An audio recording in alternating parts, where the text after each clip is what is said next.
Welcome all my friends. তো আপনারা দেখছেন এটা বীরভূমের অন্তর্গত পলাশবনির হাট।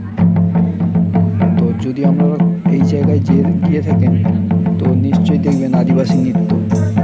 আপনারা যান, খুব ভালো লাগবে, সপরিবারে যান, খুব ভালো লাগবে। আদিবাসী নৃত্য প্রত্যন্ত গ্রাম অঞ্চলের মানুষরা কীভাবে থাকে, কীভাবে দিন যাপন করে, এটা হচ্ছে যে পলাশবনির হাটও বসে